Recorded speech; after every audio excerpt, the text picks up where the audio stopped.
สวัสดีค่ะในคลิปนี้นะคะปาก็จะมาแบ่งปันวิธีการทำกระทงมะละกอค่ะแล้วก็ผสมในส่วนของกลีบใบตองเข้าไปในลักษณะนี้สวยงามทำง่ายมือใหม่ก็สามารถทำได้ค่ะเดี๋ยวเรามาดูในส่วนของวัสดุและอุปกรณ์กันเลยนะคะ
ก็เสร็จแล้วนะคะสำหรับวิธีการทำกระทงมะละกอแล้วก็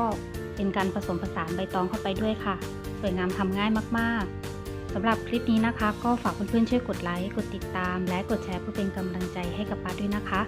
ไว้เจอกันใหม่คลิปหน้าค่ะสวัสดีค่ะ